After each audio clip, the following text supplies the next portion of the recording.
నేతలకు Vallabhaneni Vamsi big shock ఇచ్చారు.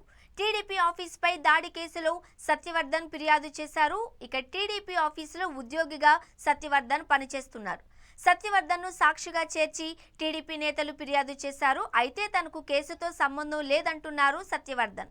ఫిర్యాదును సత్యవర్ధన్ వెనక్కి తీసుకున్నారు. ఆ సమయంలో తాను అక్కడ లేను అని సత్యవర్ధన్ వాగ్మూలం ఇచ్చినట్లుగా చూస్తూ ఉన్నాం.